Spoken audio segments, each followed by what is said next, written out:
too late. Now family, we the ones who gotta delegate. Get that money and the power, never be fake. Stick to cosign for 3. What did he say? Create jobs, support our own. Educate the same and buy back your home.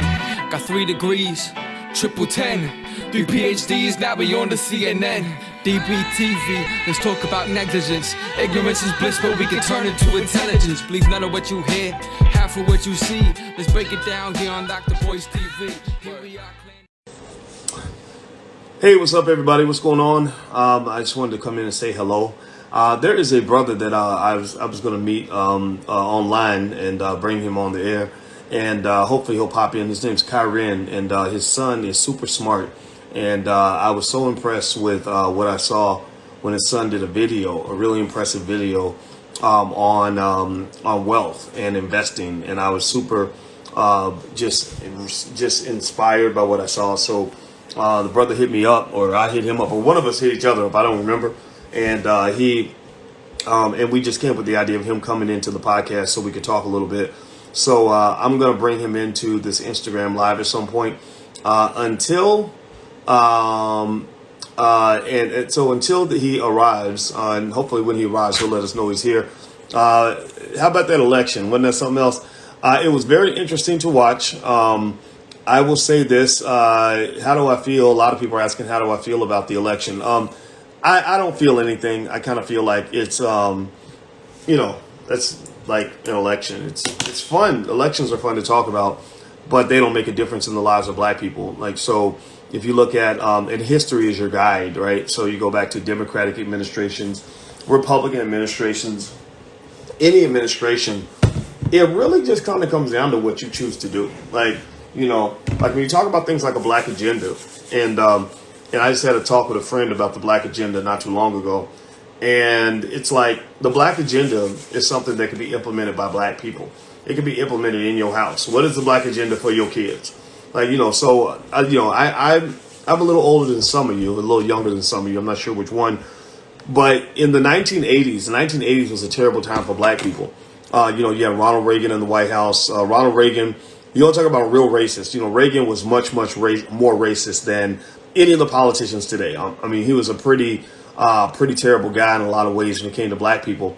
But, our family actually improved. We actually prospered during the Reagan era.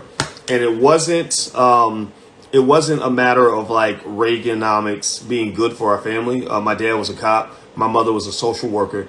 It was really just a matter of us just handling our business. And that's just what it was. So, I'm just telling you the honest to God truth. The number one thing that's going to make a difference in the lives of black people will be choices that black people make, right? So the question is, what choices are you going to make? The election is entertainment. It's like talking about, the Super Bowl. We all get emotionally tied up into whether or not our team wins or doesn't win, but it doesn't matter, who wins at the end of the day. Now, by the way, with the teeth thing, I'm doing 6 months of this dental procedure. They're literally opening up my mouth. So that's why it just seems kind of like I'm sort of, kind of talking a little bit funny. And this is not done. I'm not done completely. I'm going to have more like implants kind of positioned in and stuff like that. And that's why it's not easy to talk. It feels like I have something in my mouth all the time. And I probably sound like I do. But, I'm just trying to be healthy. Now, the bright side of the teeth thing is that I have lost 16 pounds. Like today was actually 5 days ago. It's the first time in probably 10 years, 15 years that I was below 210 pounds. I hit 209.4 and I stayed there. And then 3 days later, I dropped to 207. So now I'm at 207 something. So now I'm on the road to 199. So I'm actually really excited because I feel really good. I didn't know, my face slimmed out. It's just great. My stomach is flatter. It's pretty awesome. So there we go. So anyway, so that's what's going on. That's why I don't sound exactly the way I normally sound. Eventually it'll go back to normal, but right now they literally are opening up my entire bite. So it's kind of some crazy shit, but that's what it is. So, and I'm okay talking about it because I think black men in general, all of us need to think about our health. A lot of us don't think about our health enough, and that's why black men die. That's why a lot of us die so early, whether it's obesity or high blood pressure, stuff like that. So you got to deal with that shit. It's not fun, but, you got to change your lifestyle if you want to change your life. So let me see here. You can see it in your face. Yeah, my face, like I see it a little bit, like my face is slimmer and stuff like that. So I actually kind of enjoy it. Let me see it. Keep shining, Dr. Boyce. Thank you. I'm so proud of you. Thank you very much. I appreciate that. Markets are fine with Joe Biden presidency as long as the Republicans keep the Senate. Yeah, that's a big deal. When Biden, it's the market already priced in a Biden win. They didn't, but what they didn't factor in was a close election. They did factor in a contested election, but not a close election, right? So they thought that Trump was going to fight because Trump has been fighting his whole life. He's just a fighting type of person.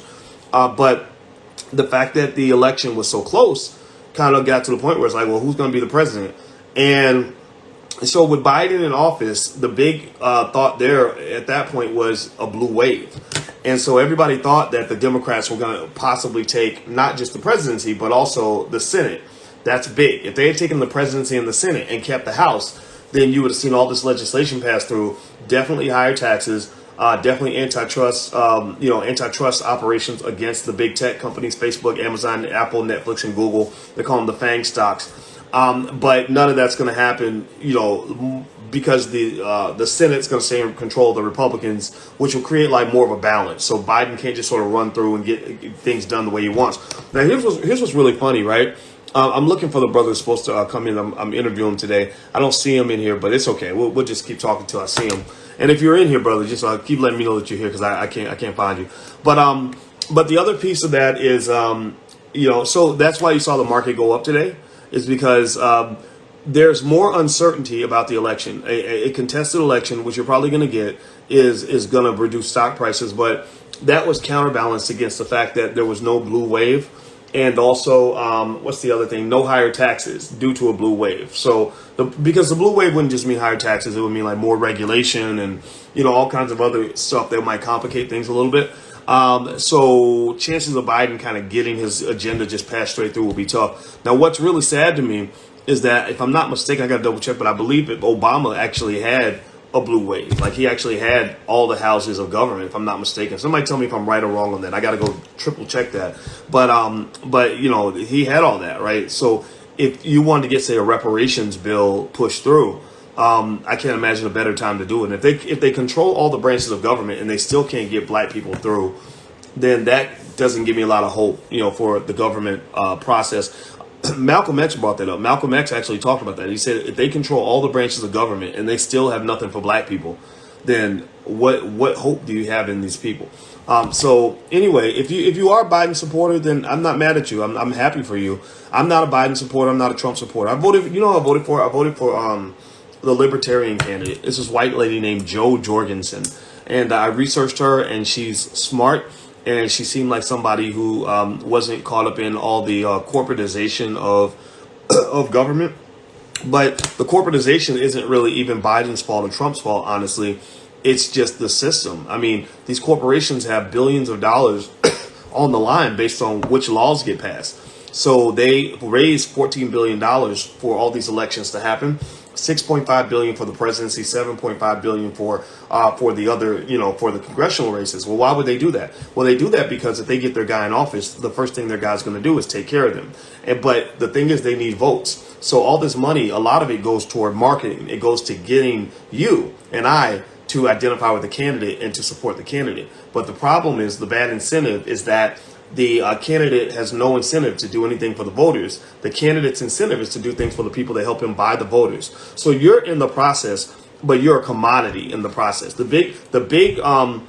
It's almost like, no different from like, two men passing around a hooker or something. Like, seriously, like, she's there, but she's the commodity. She has no equity in the process, right? So basically, they pass this around like the way you pass around a hooker, and the government is passing the voters, around to each other or to the corporations or whatever, and the corporations are the ones that actually win. So one of the reasons I think that the black agenda should include consistent stock market investing for black people is because that's one of your key avenues to break out of the limitations of capitalism.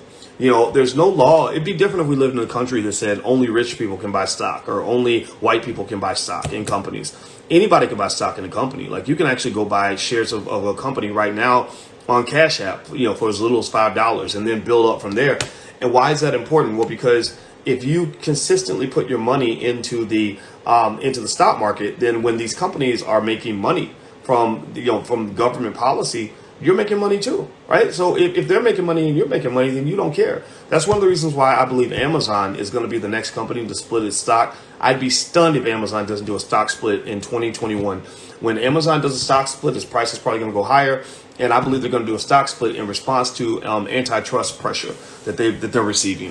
Because splitting your stock is a populist kind of thing. Like when Apple split its stock, a lot of people could afford to buy, complete shares who couldn't afford them before. So the thing that makes people mad at you is when you're doing well is not a problem, but when you're doing well and you're excluding people, then that's a problem, right? If you're blocking people from opportunity.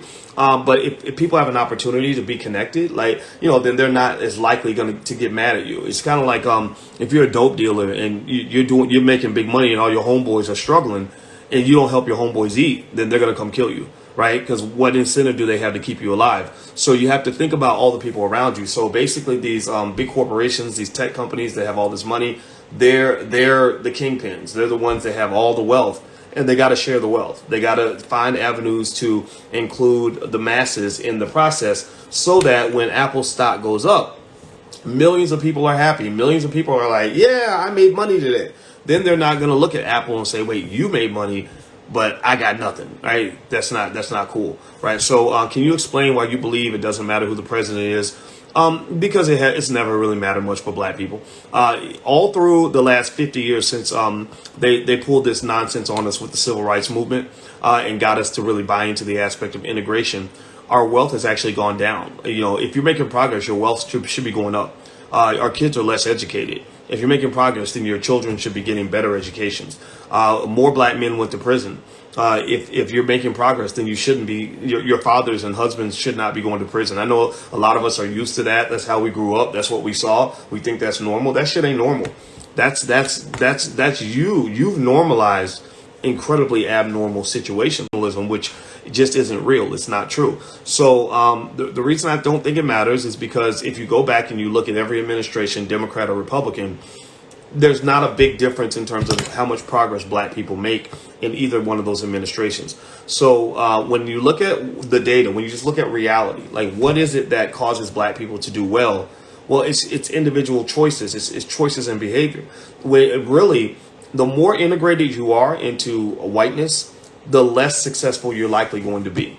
Because you may think you're educated, but you're going to be miseducated. You're going to be educated to be a white supremacist. And then when you become a white supremacist, you're in the unenviable, almost intolerable, really horrific position of buying into a system that's designed for you to lose.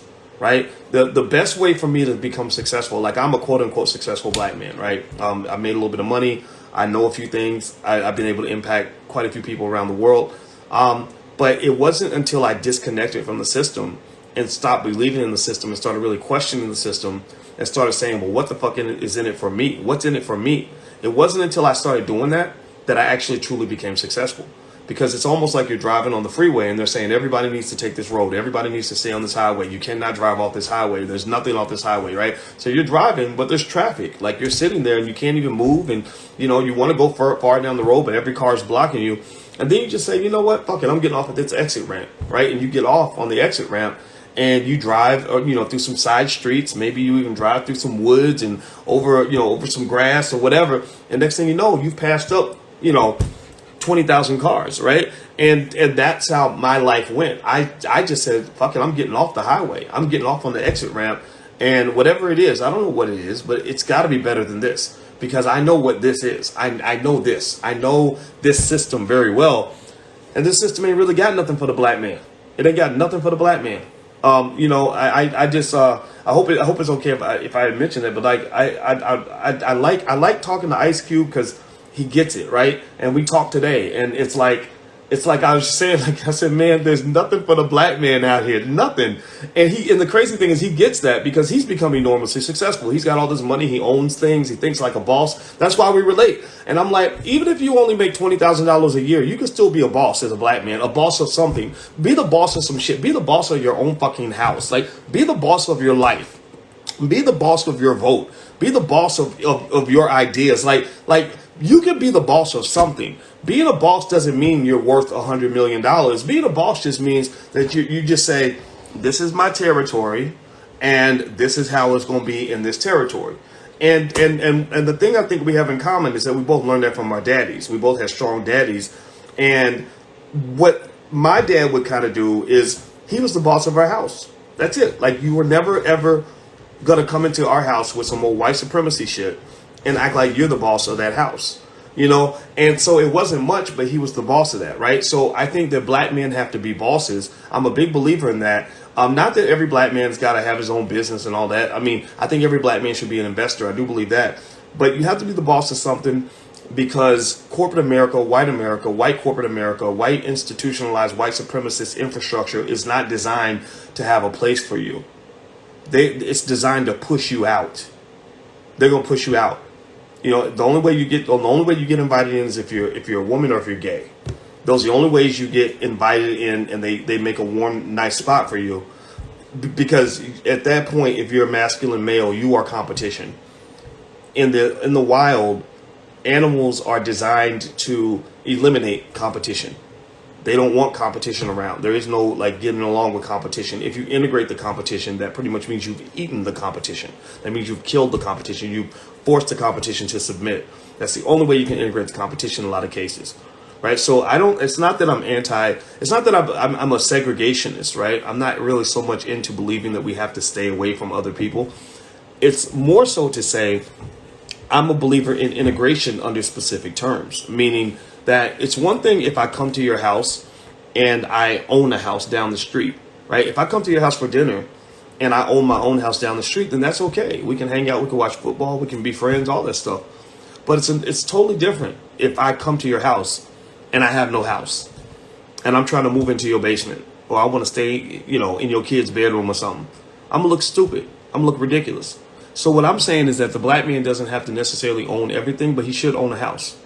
He should own something, some sort of asset, something that's his, where he can say, I'm the boss of this. You might be the boss of all of that, but I'm the boss of this. That's really, really important. So I think, so in general, I will say this too, that bosses, when you're a boss, you actually have more weight in the world.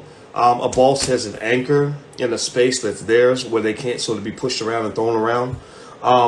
You know, if you own something that gives you pride, like I think for men, the pride is really important. A lot of black men, unfortunately, have low self-esteem because you've been asked to submit to something that isn't yours. And speaking of bosses, speaking of kings, it looks like my brother is here. So I'm going to bring you in, man. I just now saw you. I hope you haven't waited for too long. Let me see if I can hit this button to make this work. So give me 1 second here.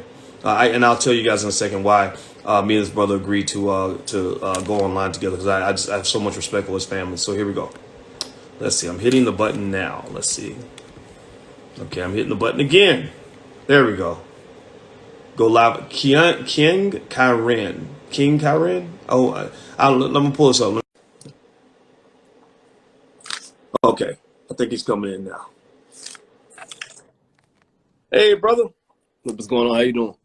Doing good, man. Doing good. So I said King Karen. Is that correct? Miss Kyra. Kyron, just Kyron. Yep. Okay. All right. Well, nice to meet you, man. You too. Yeah, you know it. Yeah. You know, is your son around? He's sick right now, so I'm letting him get himself together. Okay. Yeah, man. I'll tell everybody the reason that I'm happy to speak to this brother is because you did a viral video with your son where you had your son reciting financial concepts that most grown-ups don't even know. And I know you know that, and everybody else. I don't know if you all saw the video, but I was super impressed by that. So I guess let's start from the beginning. So that video, how long ago was it when you made that particular video? That was there on my page. Man. I was so impressed. It was that video came out in April, so that was in April. I've been working on him since he was a kid. You can go look at our videos on the page. I've always made stuff fun, like my pops did with me. You know, I had an active father around me. So we don't play no deadbeats. And I started with him early. Like, you know, my mindset is set them up to be better than you. And like my positives, I want him to have my positives, but times 10. And then my negatives, I want him to be 10 times stronger than my negatives as well. And you know, that's the thing that a lot of parents don't think about. You know, we get comfortable with our kids, or you know, and I'm not comfortable. I'm not letting him be regular. I'm not gonna let him have the mindset that regular is normal. No, it's not. That's the problem. They want us to be comfortable. They want us to be comfortable being still the slave mindset from the Willie Lynch syndrome, and I'd be damned that my son is like that. You know, I was like that. I ain't gonna lie to you. You know, I was in the club, VIPs, and had nothing to show for. I done had $50,000, and what do I have to show for but some damn shoes? You feel me? So, you know, we gotta break this damn nigga syndrome and start teaching these kids to run shit, because you can't go to war if you don't have no money. That's right. You know, a lot of people don't know that. You know, it's all about leaving these kids something.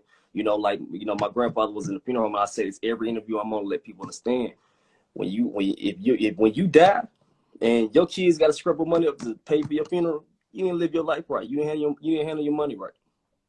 That's right. And, you know what I'm saying? And I was the same way. I'm 29.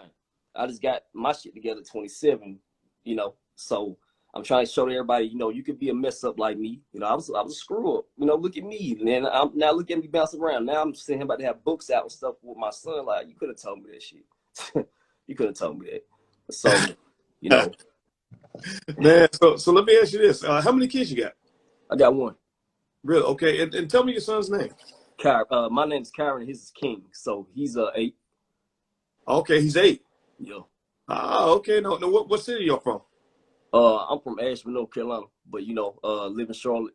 My son, though, you know, I've been in Raleigh during the COVID with him and his mom. So, yeah. Now, how old was your son when he did that video?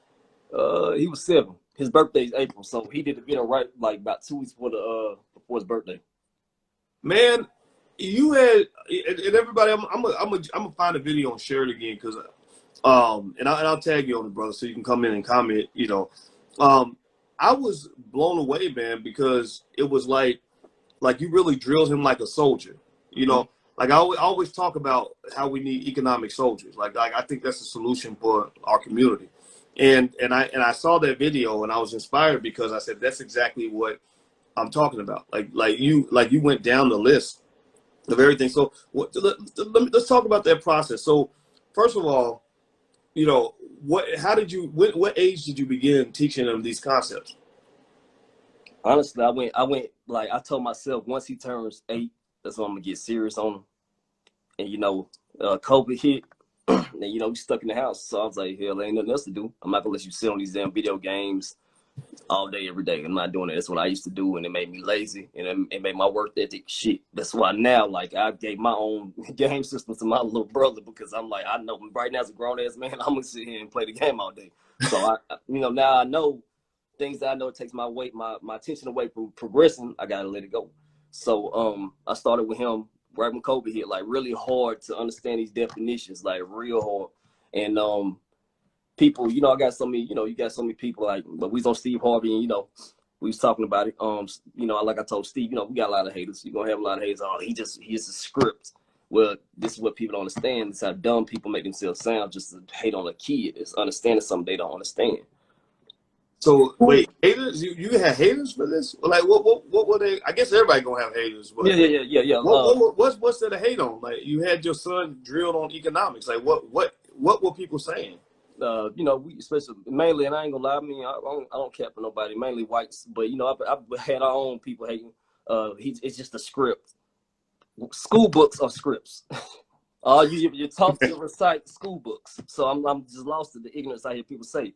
You're planting a seed for them to understand these words when they hear. So say he does forget these. Say something happened to me, I'm not here no more on this earth to keep, you know, to lead him away, because something happens to me. That's life. He hear these one words. Ooh, my daddy taught me that when I was 7, 8. Ooh, okay, I remember this. I remember that. That's what you're doing. You're planting a seed.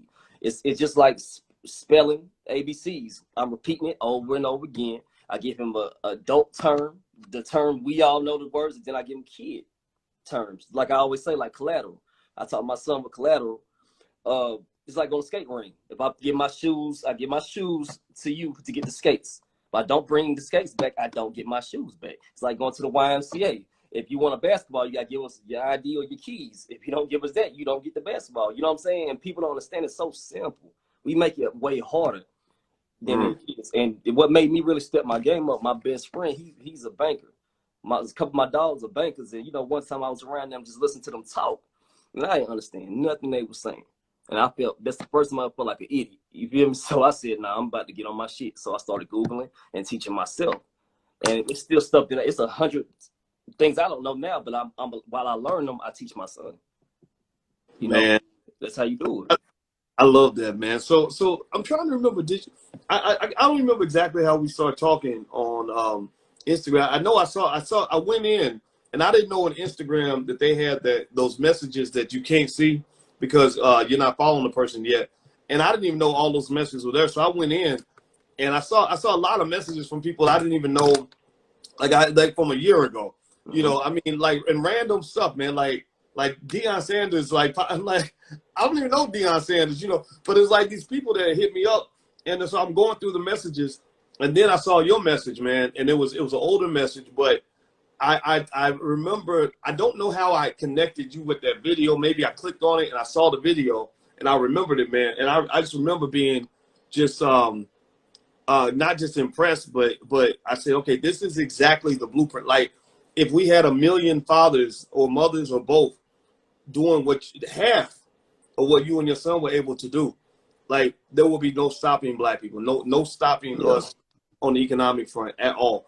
And so the other question I want to ask you was, did you mention that your son had done some stuff with the Black Business School before, or am I making it up in my head? Nah, everything's been self-taught. Honestly, everything's been self-taught, and I'm big on him knowing his history. Period. He knows everything. He knows about Emmett Till. He knows about any Black leader you possibly could think of. He knew that at 7. He loves history. He loves Malcolm X. He knows everything. I just taught him about Wilmington. Wilmington, the same thing that happened in Oklahoma, Tulsa, the same thing happened in Wilmington, North Carolina here. They hide it up and they sweep that under the rug. So King knows everything. I let him watch the George Floyd situation, and it pissed him off. I'm not going to sugarcoat my son.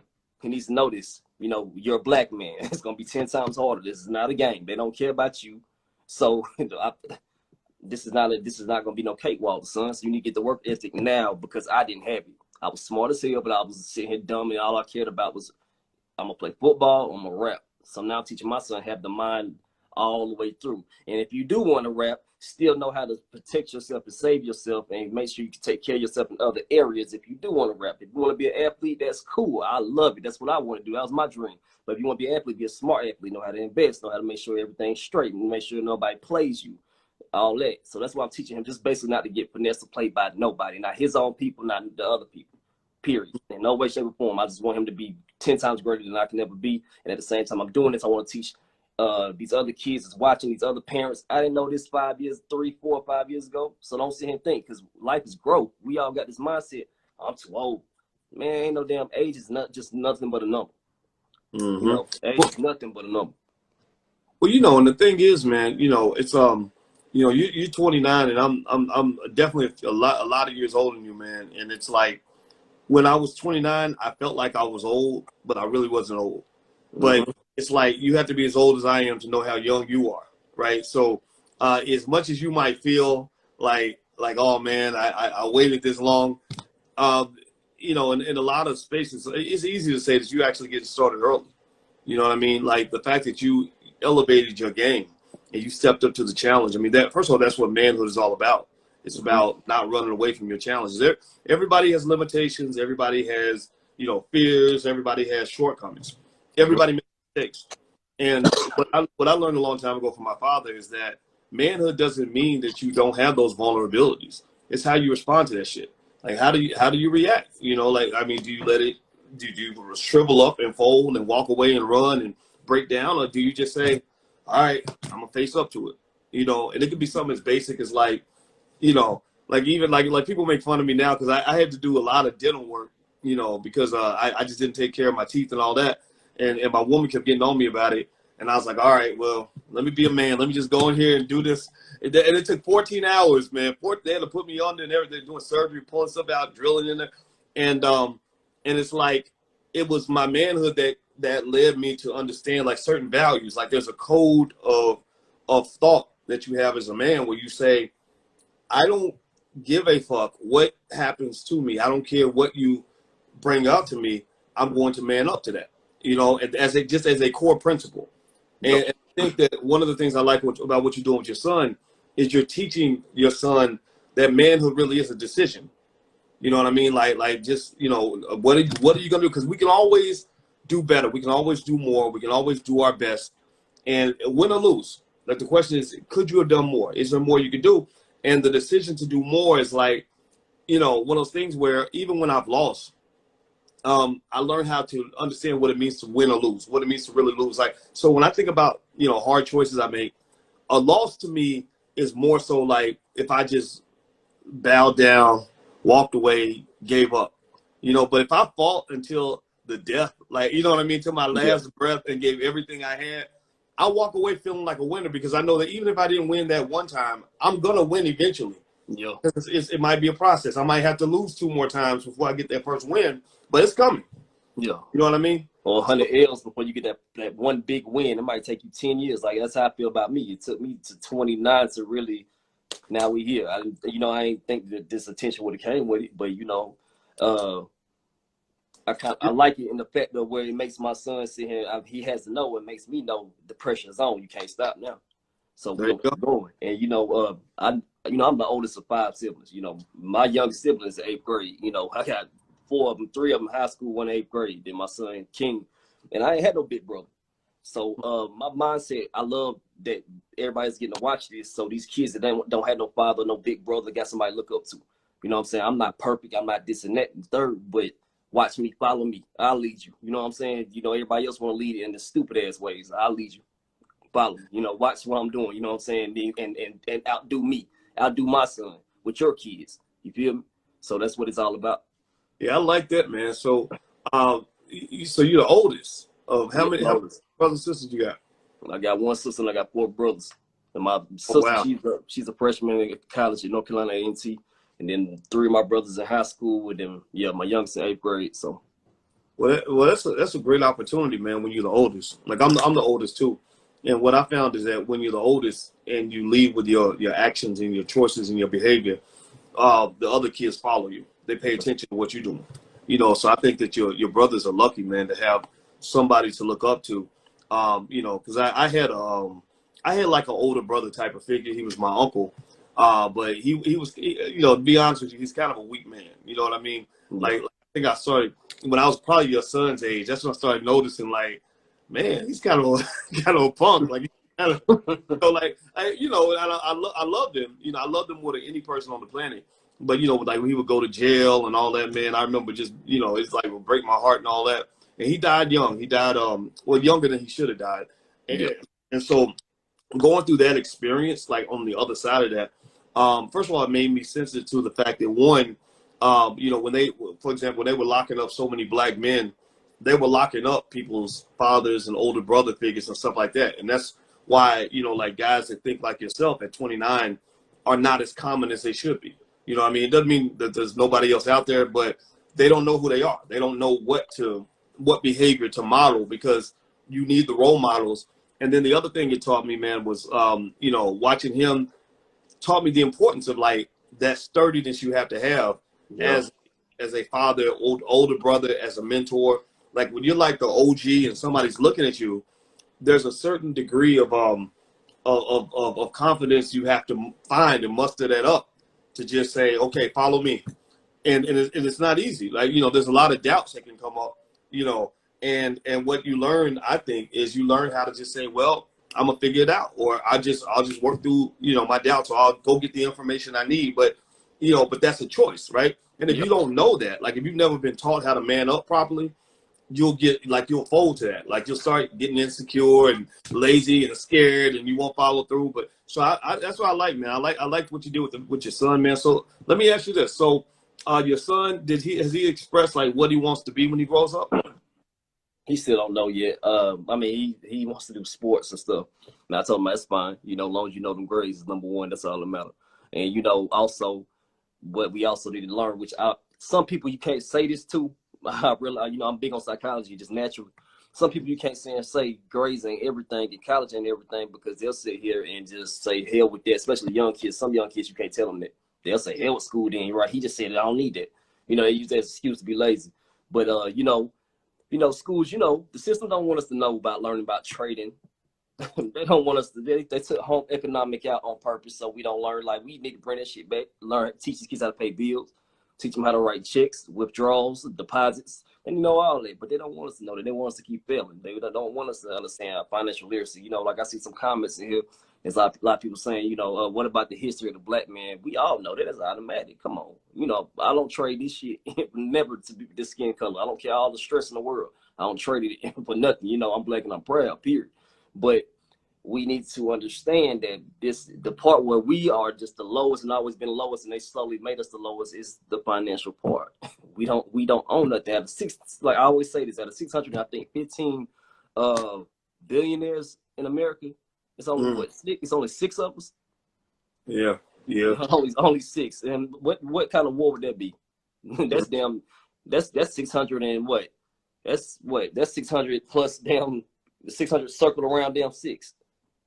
600 plus circle around 6. What the hell is that? That's ass whooping.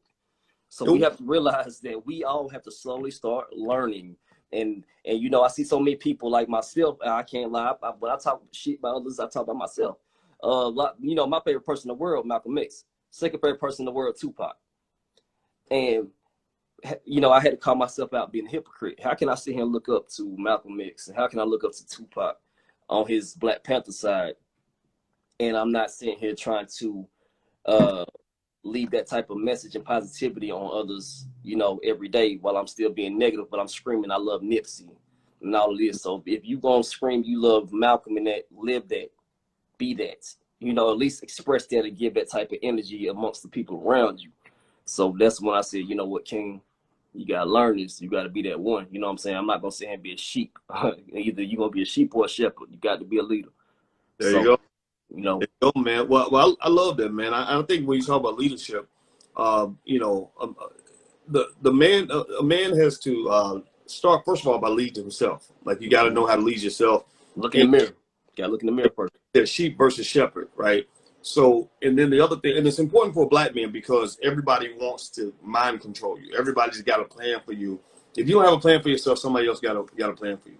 But then also, it's like, what I learned was, like, when you fight battles as a man, the first battle I had to fight was with me. And in fact, that was the first battle and the most important battle. Once I won that battle within myself, meaning, you know, the battle for confidence, like, okay, I can do this. You're not going to talk me out of it. You're not going to scare me. I have the things I say I'm going to do and the things I actually do. I had to bring that together. If I say it, I'm going to fucking do it. You know what I mean? And that's huge for any man, because you get a lot of guys out here that never learn manhood, and they'll promise stuff like, oh, I'll pick you up from school at 5 o'clock, and they don't show up. Oh, well, something came up, or I forgot, I went to sleep. No, you don't do that. You know what I mean? Like, your actions and your words have to connect. So, and what people understand is that from like a spiritual standpoint, that's manifesting. That's what manifesting means. Manifesting means I see it up here, and then I make it reality. I make it into a 3-dimensional real life thing that you can actually feel and touch. And the power of that comes in. That's what. And then at that point, you can take that manifestability and you can make a plan. Okay, my plan is I'm gonna start a business. My plan is after that I'm gonna do this. I'm gonna do this. You say you have a list. Okay, this is your path to becoming a millionaire. Well, if you have the power to manifest, where you can take it from here and make it real, then you're gonna follow through on all of this, right? And next thing you know, like, all of that becomes real. So I found that that's the biggest battle ever, right? When I got to the point where most of the time, if not all the time, that I do what I say I'm going to do, like I keep the promises, first of all, to myself, right? And not come up short on that shit. That puts you in the top 1% right there. Because most people, how often you see people, they're like, oh yeah, I'm going to lose 10 pounds, and they don't lose shit. You know what I mean? Like, oh, I'm going to read this book. They never get around to it, right? So once you win that battle, I feel like you can go win any battle. Then at that point, you can start going out and conquering and getting territory. You know what I mean? Like, you can go out and you go head to head with somebody who doesn't have that same manifestability that you have, that doesn't have that same discipline you have. You're going to win every time. You know what I mean? Like when they give up, you're going to show up, you know? So I think that with your son, what I like about it, man, is that it's like you have given him tools that are not just going to impact his life. It's going to impact his children, his children's children, and his grandchildren and beyond. You know what I mean? Like, Yep. it's literally a generational habit that, like, your son's going to be a millionaire. Because I'm sure, I don't even have to ask you, but I have no doubt that he probably owns stock and all that, right? Y'all invested in stock? He's about to start learning. He's actually about to start learning. Okay. Yeah. So, and by the way, if you want, I have a little free video. You can check it out if you want to. It's at firstsharestock.com. So feel free to go take a look at that. But like, so you invest stock for him consistently, right? Like, small amount every week, whatever the budget, will maintain.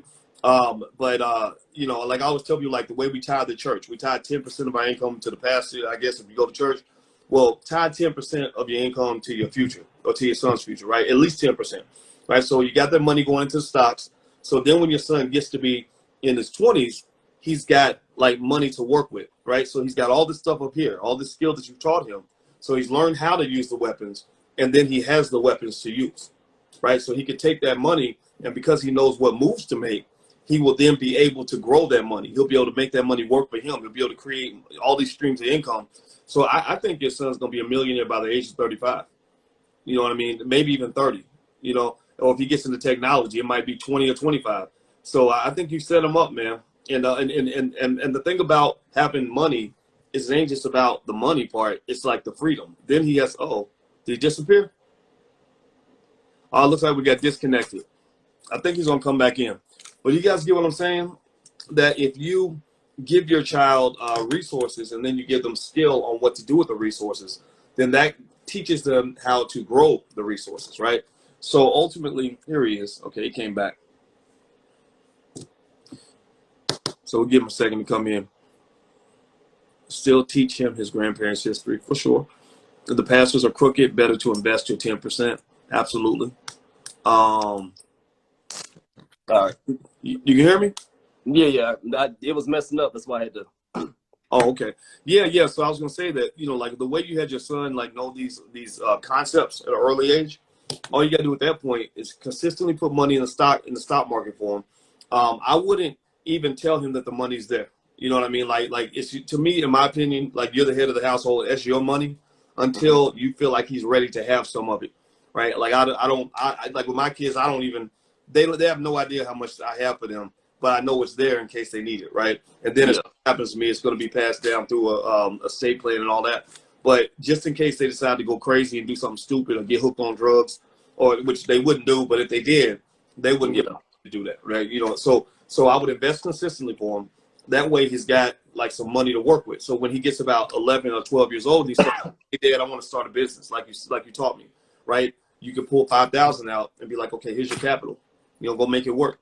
You know what I mean? Or he gets to college and he says, in college, he wants to have a business in college, or he wants to maybe not go to college. Maybe he wants to go and learn a different skill that's going to help him start a company or whatever. Like, he's got capital. Yeah. So you do those two things, man, your son, and then he's already got the discipline because he's got a great father. You're teaching him great things. And I think he's going to be extraordinary, man. I congratulate you on that. I appreciate it. Definitely. And I'm gonna go look at that. Once we get up here, I'll have you send me the video and whatnot, and I'll go look at that because, I know about stocks and bonds, but I still don't exactly know the whole entirety. So I need to learn all of it. So I'm big on, once somebody tell me something that sound good, I will research the hell out of it. Okay. Yeah, man. Well, let me just tell you this, man. The stock, I'm typing in the URL for anybody that wants to take a look too, and I'll pin it. The thing about it is, like the stock market, like that's what my PhD's in. And the thing about it is that it's not as complicated as you think, right? There's a lot you can learn, right? But there's also like real basic shit where you can get started like today. You know what I mean? Like you can get on your Cash App, start buying stock right now. All you got to do is be a long-term investor, not short-term, right? So you buy stock, try to hold it for a while. And then 2, don't buy like just 1 or 2. Spread your money out. You see what I mean? Does that make sense? Yeah, like if you follow those 2 rules, you will have far more money than people who don't invest. Guaranteed. Like that's proven over the last 120 years. In fact, they actually did the test. They tested with monkeys. Monkeys invest, and all the monkeys did was they held their stock and they didn't buy the same stock. And the monkeys were just picking the stocks by throwing darts at the wall. Like monkeys can't really read, right? So they would throw the dart at the wall, and they would pick the stock that the dart landed on. So it was literally random stocks. And all they did was they put them in like a portfolio or a basket of stocks, and they just let it sit there. And they said, how much money did the monkeys make? Well, the monkeys actually made more money than a person who doesn't invest. It's not like you're going to do wrong and pick the wrong ones or whatever. Like, that's why you spread your money out, because when one goes up, one goes down. But what you're doing is you're connecting your wealth to the wealth of the economy. So when America's getting richer, you're getting richer. You see what I mean? Does that make sense? Makes perfect sense. Yeah. So I'll say to get started, man. Like, just jump in and learn while you are learn while you're doing it. And I guarantee that's the one thing, because one problem is a lot of kids might learn stuff, but they don't have any assets, right? So then they got to go work for a white man or whatever to get by. And I don't think your son is he's not cut out to be a slave. He's not going to be a good slave. No, yeah. So anyway, man, I'll let you get the last word, man, before I let you get on out of here, brother. So what's your plans for your son in general and the future? Anything else? His favorite word and definition, he always said people want to be a tycoon.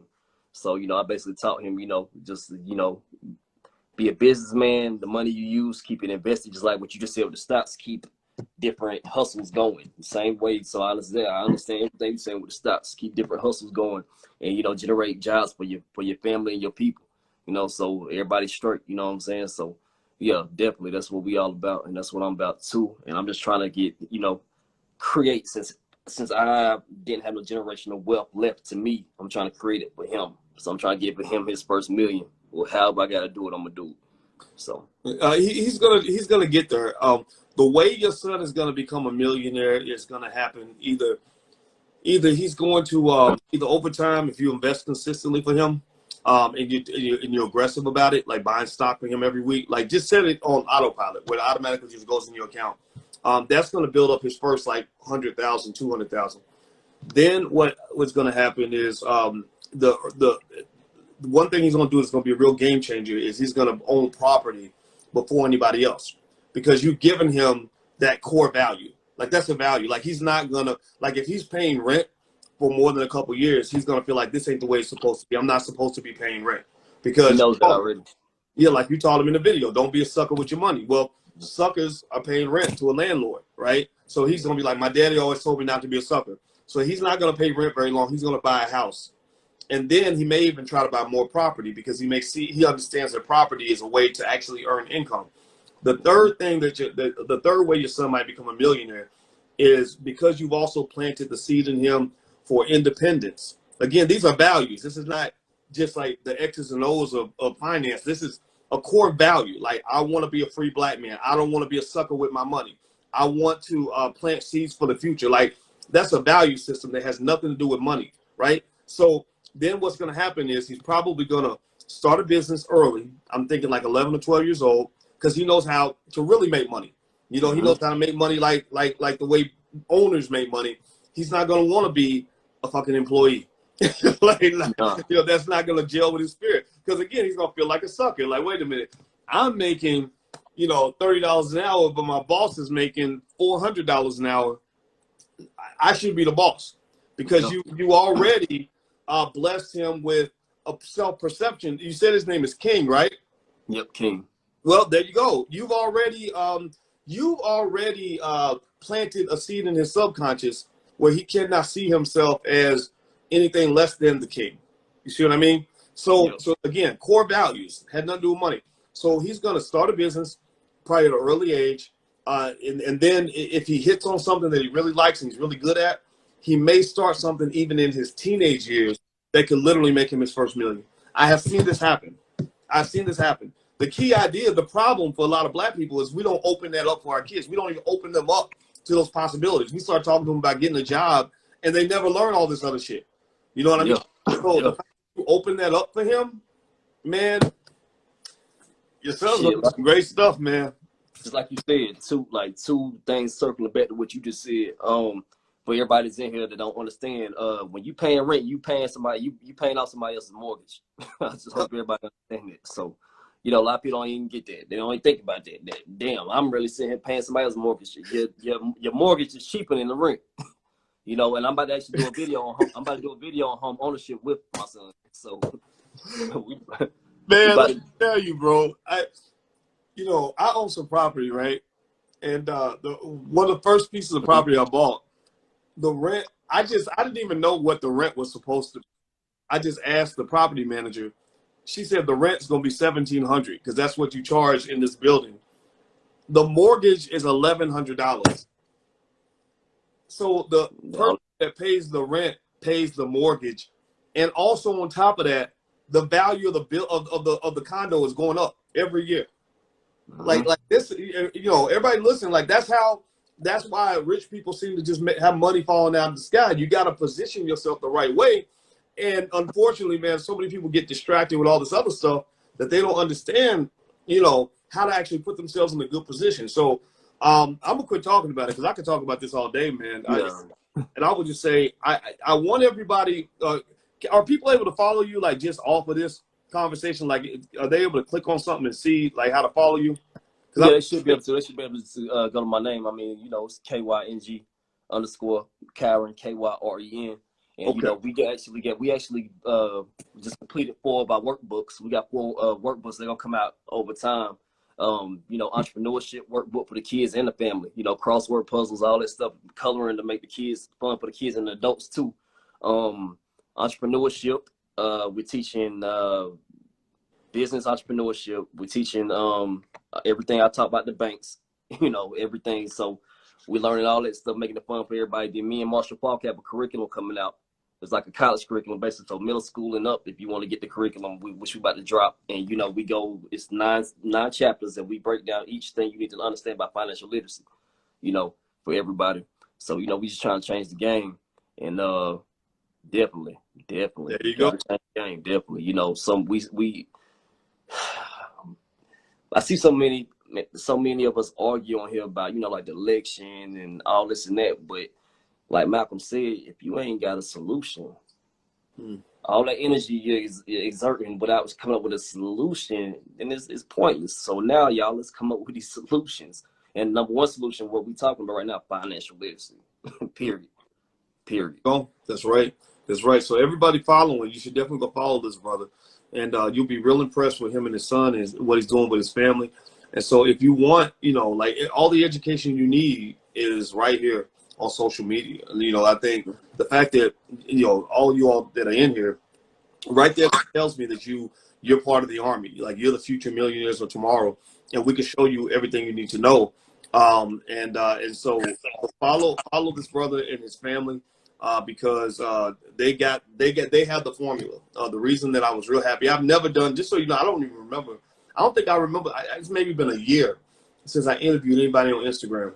But I was very happy to do this interview with you, man, because when I saw what you were doing with your son, I said, that's exactly what we need. Like if we had 1 million families doing what you were doing, Black people could not be fucked with. Like we literally would become more powerful than the Jews and everybody else in terms of money and wealth and all that. Because as you said, when you were telling your son, you don't want to be a sucker with your money. Well, it's like, that's what it is, because business is a game and you're going up against somebody. And if you're not prepared, then you will be a sucker. You will get exploited. And so instead of us complaining and being sad because we get exploited a lot, maybe we should prepare ourselves to defend ourselves against exploitation. So that's what it means when he says, don't be a sucker, right? Don't let nobody mess you up, Yeah. So that's what's up, man. I'll get the last word, brother. Please, go ahead. Yeah, and I see everybody saying, like I said, it's King Karen. The program, I will be promoting on my page when the workbooks drop. They're going to be dropping next month. The curriculum is going to be dropping next month. And I want y'all to understand, this is not no sellout curriculum either. This is us being us. We giving our definitions in the curriculum. Like just like Jordans, if you buy some Jordans and you want to flip them, like we keeping us. It's for us by us.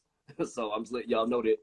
And yeah, definitely. Me and you will link up after this, but everybody, just follow, and whatever you see us do, hell, copy us. Teach your kids to do it. Outdo us. It should be competition with your kids. You're teaching your kids competition, because we gotta stop it somewhere. Like we've been like, it's been like, I ain't gonna lie to you. doctor. I watched your videos and said, hell, King, we about to step this shit up. And then we did our thing. So, you know, anybody, it's not about the attention. I don't care about no damn thing. I'm trying to leave a print to where my life was left a stamp on other people's lives. You know what I'm saying? I basically was living with no purpose. You know, I was chasing women all damn day. I have no, like I taught my little brothers, you know, you don't get no trophy for how many women you slept with. You don't get no damn, you don't get a pat. I mean, you get little cool pats on the back. What the hell is that, man? That's nothing. You know, you might have a daughter one day. You know what I'm saying? You got to lead. How a woman going to follow you and listen to what you saying? You can't even lead yourself. You can't even clean up yourself. Cleanliness is next to godliness. You can't even handle yourself spiritually. Like what you just said is a spiritual communication with yourself, to learn to say to yourself, like, okay, I'm not living my life right. I'm not doing what the hell I'm supposed to be doing, man. Get my shit together. So right now, I finally got my shit together at 29, and I'm going to make sure you get your shit together. And if you follow us, we're going to make sure you get your shit together. There you go. So everybody, did y'all catch that? Let's get our shit together. We can do this. Doesn't matter. Yeah, we can. Election. Because that's why they kill us. That's why they kill us. Think about it. You're not going to kill a white man. Police ain't going to say beat or kill a white man, because that might be the judge's son. You know what I'm saying? Think about it. That might be the man that owns all the land in town.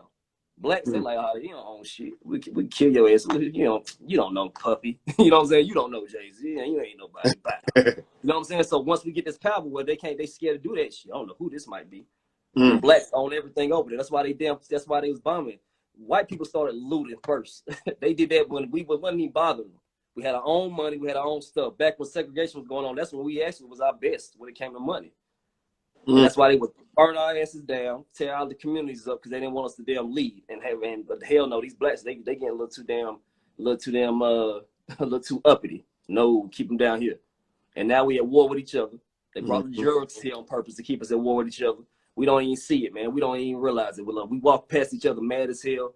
It's all been instilled. We gotta stop this shit. And I was the same nigga doing it too. So, you know what I'm saying? I'm still at war today with trying to tell myself, calm down. You're not in the streets no more. You can't be doing that. You gotta leave these people. You feel me? So we gotta start with ourselves first. So everybody look in the mirror. Don't talk about what the hell they doing over there. Talk about what the hell you doing. How can you change this whole shit going on? That's all I gotta say. There you go. I love that, man. I agree with you 100%. It's about what you do, not what they do. Stop reacting to what they do. Make them react to what you did. And that's what it is. That's what leadership's all about. Sheep versus shepherd, like you said earlier. And I agree with you, man. So everybody, make sure you support the brother. And I'll tell you, man, I really enjoy getting a chance to talk to you. And then one day we got to talk again. You bring your son in. Oh, yeah. We can wow, everybody. You know, because y'all got to see that video. I'm going to find the video. I'm going to post it on my Instagram, everybody, so you can take a look at it. It was, if you want to know how to raise a child to be economically intelligent, you want to do what was being done in that video. That's how black children are going to be world leaders in economics. Like that's our master plan for world domination. We're not here to compete or to catch up or to tie with anybody or to be included or all this other stuff. We're trying to win. You know, like that's what you want to do. We should win. We're the original man. We're the original woman. We are the original people. We can't be stopped when we put our mind to it. So put your mind to it. Let's do this. Well, nice to meet you, brother. I look forward to talking to you again. Maybe when I come down to Charlotte or something, we can meet up, man, and talk in person.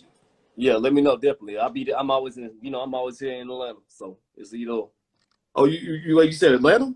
Yeah, I'm always in Atlanta. That's my manager's in Atlanta. My talent agency in Atlanta. So I'm always in Atlanta. My family from Atlanta. I used to live in Atlanta. So. Okay. Yep. All right, cool, man. Well, I think I'm actually be in Atlanta next week, maybe. So I'll hit you up.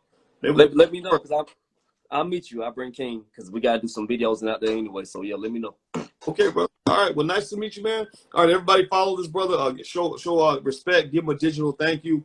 And I'll see you guys later. All right. Have a good day, man. All right. Peace.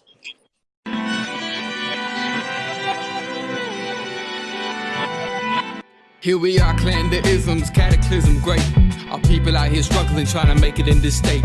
Everybody out here doing it, but we the ones who late. Now family, we the ones who gotta delegate. Get that money in the power, never be fake. Stick to cosign for 3.